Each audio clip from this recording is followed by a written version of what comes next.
జంగారెడ్డిగూడెం మండలం గురువాయిగూడెం మధ్య ఆంజనేయ స్వామిని తెలుగుదేశం పార్టీ చింతలపూడి నియోజకవర్గ కన్వీనర్ సొంగ రోషన్ కుమార్ దర్శించుకున్నారు. ఈ సందర్భంగా సొంగ రోషన్ కుమార్ కు టీడీపీ నాయకులు కార్యకర్తలు ఘన స్వాగతం పలికారు. టీడీపీ అధిష్టానం సొంగ రోషన్ కుమార్ కు లైన్ క్లియర్ చేయడంతో టీడీపీలో ఉత్కంఠతకు తెరపడింది. చింతలపూడి నియోజకవర్గ టీడీపీ ఎమ్మెల్యే అభ్యర్థిగా సొంగ రోషన్ కుమార్ బరిలో నిలబడనున్నారు. దీంతో టీడీపీ నాయకులు, జనసేన పార్టీ నాయకులు సొంగ రోషన్ కుమార్ ను మధ్య ఆంజనేయ స్వామి ఆలయంలో కలుసుకున్నారు. ఈ సందర్భంగా మధ్య ఆంజనేయ స్వామికి సొంగ రోషన్ కుమార్ ప్రత్యేక పూజలు చేశారు. చింతలపూడి నియోజకవర్గానికి అన్ని రకాలుగా అభివృద్ధి చేస్తానని అన్నారు. అందరినీ కలుపుకుంటూ ముందుకు సాగుతానని వెల్లడించారు. నియోజకవర్గంలో తనను ఈ స్థాయిలో నిలబెట్టిన ప్రతి ఒక్కరికి ధన్యవాదాలు తెలియజేశారు.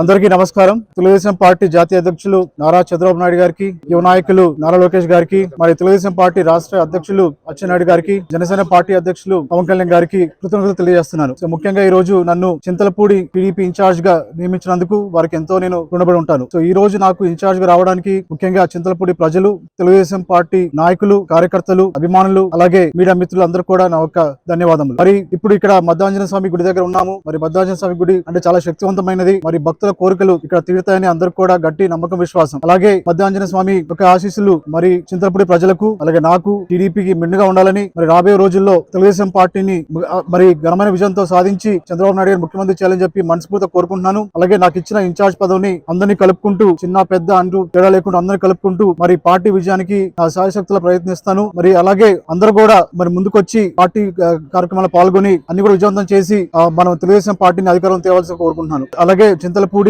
టీడీపీకి అడ్డా ఇది. మరి ఇప్పుడు మనతోటి జనసేన కూడా కలిసి ప్రయాణిస్తున్నారు. మరి టీడీపీ జనసేన పార్టీలో ఎంత శక్తివంత బలమైన నాయకులు అలాగే కార్యకర్తలు అందరూ తెలిసిందే. మరి అందరూ కూడా కలిసికట్టుగా పనిచేసి ప్రతి కార్యక్రమాన్ని విజయవంతం చేయాల్సి కోరుకుంటున్నాను. అలాగే నేను కూడా మీకు ఎల్లప్పుడూ అండగా ఉంటాను.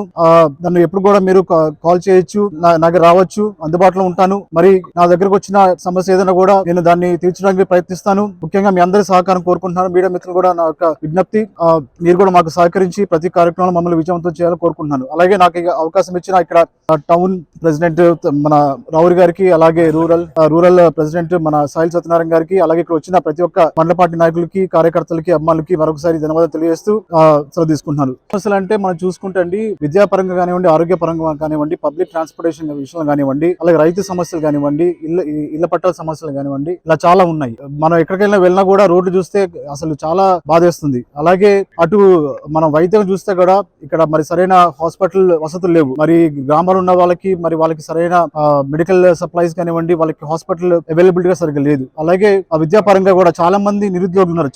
మంచి చదువుకున్న నిరుద్యోగులు ఉన్నారు. సో చింతలపూడి అంటే ఒక ప్రత్యేక స్థానం ఉంది. ఇక్కడ మనకి వ్యవసాయ పరంగా కానివ్వండి, లేకపోతే అన్ని రకాలకు కూడా మంచి రిసోర్సెస్ ఉన్నాయి. కానీ మనకి సరైన నాయకత్వం ఇక్కడ లేనందువల్ల చింతలపూడి చాలా వెనుకబడి ఉంది. మరి రాబోయే రోజుల్లో చంద్రబాబు నాయుడు గారు ఒక విజన్ ఉన్న నాయకుడు. మరి తను సంక్షేమం, అభివృద్ధి రెండు కళలు లాంటివి. తప్పకుండా ఆయన నాయకత్వంలో టీడీపీ ప్రభుత్వంలో చింతలపూడికి అన్ని రకాలుగా మేలు జరుగుతుందని నమ్ముతున్నాను. సో నేను చింతలపూడి ప్రజలందరూ కూడా సుపరిచితున్నే. ఎందుకంటే నాకు ఎటువంటి అధికారం లేకున్నా కూడా నేను ప్రజలకి సేవ చేస్తూ వచ్చాను. మరి చాలా మంది తెలుసు, కోవిడ్ టైంలో కానివ్వండి, లేకపోతే తర్వాత కూడా నేను చేస్తూ వచ్చాను. మరి అమెరికాలో నేను 18 సంవత్సరాలు ఉండి మరి అక్కడ జీవితాన్ని వదిలేసి మరి చంద్రబాబు నాయుడు గారి నాయకత్వంలో పనిచేయాలని చెప్పి నేను చాలా ఒక ప్యాషన్ తో వచ్చాను. నేను మరి చింతలపూడిలో ఉన్న మేజర్ సమస్యలు ఏవైతే ఉన్నాయో అవన్నీ కూడా పెద్దలతోటి నేను మాట్లాడి పార్టీ అధిష్టానానికి తీసుకెళ్లి మరి ఎటువంటి సదుపాయాలు కానీ, ఎటువంటి వనరులు తీసుకురావాలో నా శాయశక్తుల్లో ప్రయత్నించి చింతలపూడిని ఒక రోల్ మోడల్ కాన్స్టిట్యున్సీగా చేయాలని నా ఉద్దేశం.